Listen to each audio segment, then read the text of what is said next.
होली जलाना हो, लोहड़ी मनाना हो या कड़कड़ाती सर्दी में अपने हाथ तापना हो या फिर किसी का अंतिम संस्कार करना हो, ऐसे बहुत सारे कामों में लकड़ी का इस्तेमाल किया जाता है। अगर यही लकड़ी पेड़ काटने के बजाय गाय के गोबर से बना ली जाए तो सोचिए कितना फायदा होगा। पेड़ कम कटेंगे और गाय का बेकार पड़ा गोबर काम आ जाएगा। गौशालाओं को फायदा होगा और पर्यावरण को होने वाला नुकसान कम हो जाएगा। लकड़ी खरीदने में आने वाला खर्च कम होगा और गौशालाओं का खर्चा चल जाएगा। इसी सोच पर काम कर रहे हैं भोपाल के साइंटिस्ट, गोकास्ट man of India doctor Yogendra Kumar Saxena. लकड़ी की जगह यदि गाय के गोबर की लकड़ी हो तो इससे अच्छा कुछ नहीं हो सकता। मेरा तो ये मानना है कि जहाँ पे भी फ्यूल का कंजप्शन हो रहा है, जहाँ लकड़ी के रूप में फ्यूल का कंजप्शन हो रहा है, वहाँ पे अब गोकास्ट का उपयोग प्रारंभ हो गया है। 48,000 कुंटल लकड़ी होली का दहन में बच चुकी है। 36,000 पेड़ कटने से बचे हैं। 180 एकड़ का जंगल कटने से बच गया है।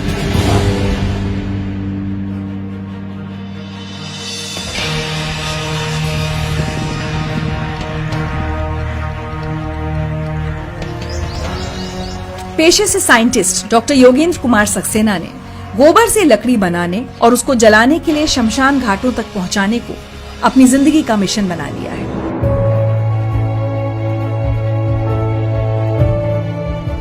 गोबर की लकड़ी को गोकास्ट कहते हैं और योगेंद्र सक्सेना जिस तरह से गोकास्ट के इस्तेमाल के प्रचार प्रसार में लगे हैं, उन्हें आप गोकास्ट मैन ऑफ इंडिया कह सकते हैं। ये गाय के गोबर की लकड़ी है। गाय का गोबर को कलेक्ट किया। जब वो गोबर गिरता है तो पड़ा रहता है, थोड़ा सा ड्राई हो जाता है। उस गोबर को हम कलेक्ट करते हैं, एक जगह ले जाते हैं मशीन के पास में, है ना। उसको थोड़ा सा हम मतलब थोड़ा पानी मिला के उसको ऐसा बना लेते हैं कि ये मशीन के अंदर डाल सके। फिर उसको क्या है, मशीन को ऑन कर दिया जाता है। गोबर को उस मशीन में डाल देते हैं। अंदर एक स्क्रू ड्राइवर सा लगा रहता है। उसके अंदर क्या होता है, देखिए सारा खेल यही है। कंडे भी बनते हैं ना, उसको हाथ से ऐसे लिया। कंडे तो आदिकाल से चले आ रहे हैं, आज से नहीं, वर्षों से चल रहे कंडे।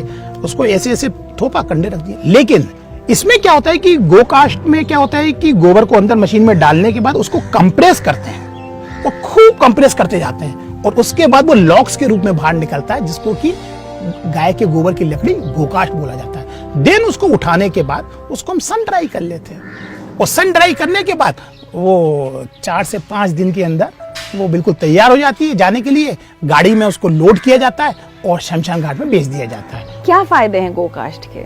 देखिए, जितनी भी गौशालाएं होती हैं, वहाँ पे आपने देखा होगा कि गोबर के पहाड़ खड़े रहते हैं। आज आप जिस गौशाला में बैठे हुए हैं, यहाँ भी गोबर का पहाड़ था। जनरली क्या होता है कि उसका गोबर का ज्यादा उपयोग नहीं हो पाता है, तो वो या तो नदी तालाबों में बहा देंगे। ये तो सबसे पहली बात कि अब वो पहाड़ खत्म हो गए, तो गौशालाओं के अंदर वाटर पॉल्यूशन कंट्रोल हुआ। दूसरी बात, गोकास्ट बन गई, कहां पे चली गई? शमशान घाट पे। तो शमशान घाट पे क्या हुआ? डिफोरेस्टेशन। जो पेड़ कट रहे थे, अब वो पेड़ कटना कम हो गए। तीसरी बात, सबसे बड़ी बात कि जिस गौशाला में ये मशीन लगी हुई है, वहां पे 4 लोगों को कम से कम रोजगार मिलने लगा। चौथी बात, एक गाय 10 से 15 केजी गोबर देती है।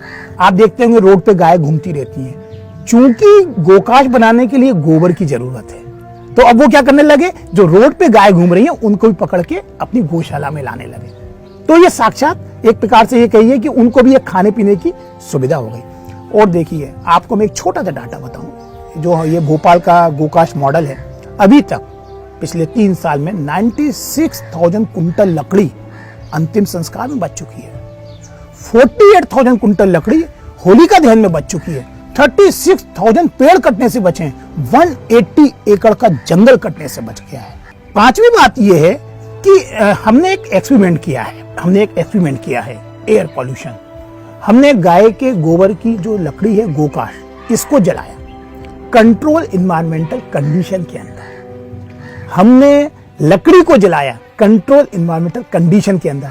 दोनों के अंदर डिफरेंट टाइप के air pollutant, PM, sulphur dioxide, nitrogen dioxide, carbon monoxide, अलग अलग पोल्यूटेंट्स हमने चेक करे।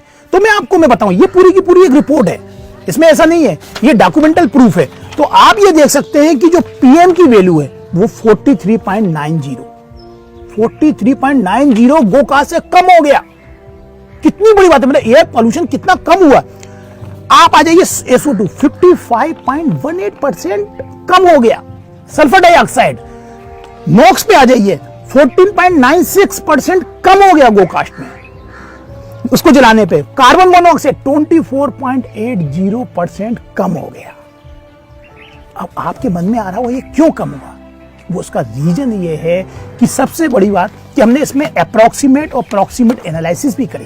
तो ये आप ये देखिए कि जो इसमें मॉइस्चर कंटेंट है गोकास्ट के अंदर 8.29 ग्राम पर 100 ग्राम में है, और वो जो लकड़ी के अंदर है वो 22.74 ग्राम है।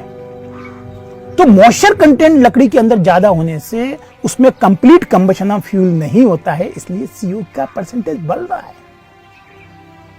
अब बात आ जाता है कि कार्बन एमिशन। बहुत सारे लोग बोलते हैं कार्बन एमिशन, तो मैं आपको बताऊं कि फिक्स्ड कार्बन जो है वो 8.69 ग्राम है गोकास्ट के अंदर, और लकड़ी के अंदर 12.93 ग्राम पर 100 ग्राम है।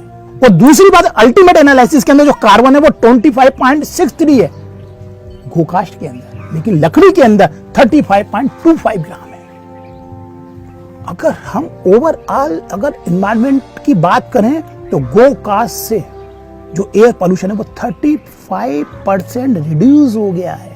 तो ये एक सबसे बड़ा बात है कि एयर पोल्यूशन जो शमशान घाट पे वो रिड्यूस हो रहा है गोकास्ट के उपयोग से।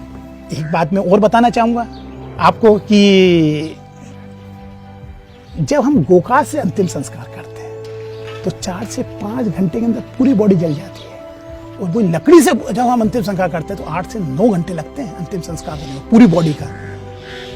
जब हम लकड़ी से अंतिम संस्कार करते हैं तो कभी या तो सर से आग लगेगी या बीच में से आग लगेगी या पैरों से लगेगी, लेकिन जब गोकास्ट से अंतिम संस्कार करते हैं, चूंकि गोकास्ट के अंदर एक होल होता है, वो जो गोकास्ट उसमें होल है तो प्रॉपर एरेशन होता है, तो पूरी बॉडी में एक साथ आग लगती है, तो पूरी चिता एक साथ जलती है और पूरी बॉडी ऐसे बच जाएगी। और आप एक एक फूल को बीन लीजिए। जहां 4 से 5 कुंटल लकड़ी से अंतिम संस्कार होता है, जब से ये गोकास्ट से अंतिम संस्कार चालू हुआ है, आपको बताओ 2.5 से 3 कुंटल लकड़ी में ही होता है। 2.5 से 3 कुंटल गोकास्ट के अंदर पूरा का पूरा अंतिम संस्कार हो जाता है। खर्चा भी कम होता है क्या? यस, आप ये देखिए कि जो फ्यूल की क्वांटिटी है वो रिड्यूस हो गई, और अगर आप फाइनेंशियल बात करें तो वो भी रिड्यूस हो रहा है। तो दोनों ही हिसाब से पर्यावरण के लिए हमारे लिए सेफ है। ये अल्टरनेट सोर्स है एनर्जी का। जहां जहां लकड़ी जल रही है, अगर आप गोकास्ट का उपयोग करेंगे तो उतनी लकड़ी बच रही है। और सबसे बड़ा फायदा कि जो रोड के ऊपर आपको ऐसी गाय घूमती फिरती मिल जाएंगी। अब जहां जहां जिस गौशाला में मशीन लगी है ना, आसपास आपको गाय नहीं मिलेगी, वो गाय को पकड़ के अपनी गौशाला में ले आते हैं, उसको खिलाते हैं। क्यों? क्योंकि उनको गोबर चाहिए। होलिका दहन हो या अंतिम संस्कार, भोपाल शहर के लोगों ने गोकास्ट के फायदे समझते हुए इसे अपनाना शुरू कर दिया है। ये गोकास्ट का भोपाल मॉडल है, एक आइडियल मॉडल बना दिया है। इसमें हमने क्या है, गोकास्ट की एक कमेटी बनाई है, शमशान घाट और गौशाला, इनकी एक कमेटी बना दी जो कि कहलाती है गोकास्ट कमेटी। गौशाला में गोकास्ट बन गई और शमशान घाट में आके भेज दी। इसी तरीके से हमारे मन में एक चीज और आई कि शमशान घाट में तो उपयोग होने लगा, तो होली का ध्यान आया। तो मैं आपको एक चीज बताऊं कि पहले जमाने में जो होली जला करती थी तो हम गाय के गोबर की गोल गोल गुलेरी बनाते थे। आपने भी देखा होगा, गोल गोल गुलेरी बनती थी। उनको सुखाने के बाद हम उनको रस्सी के अंदर पिरोते थे, बड़ी माला नीचे, उससे छोटी ऊपर, उससे छोटी, तो गुलेरी की होली जला करती थी। उस गुलेरी में भी गाय का गोबर था, उस गोकास्ट में भी गाय का गोबर है। हमने ऐसी मुहिम चलाई, हमारी पूरी गोकास्ट टीम ने ऐसी मुहिम चलाई कि आपको मैं बताऊं, ये जो भोपाल का गोकास्ट मॉडल है आज तो स्टेटस सिंबल बन गया है कि यदि हमें अंतिम संस्कार करना है तो गोकास्ट में करना है, यदि हमें होली का ध्यान करना है भैया गोकास्ट में करना है। आज एक स्टेटस सिंबल बन गया है। तो कहीं ना कहीं एनवायरमेंट के लिए सब काम कर रहे हैं।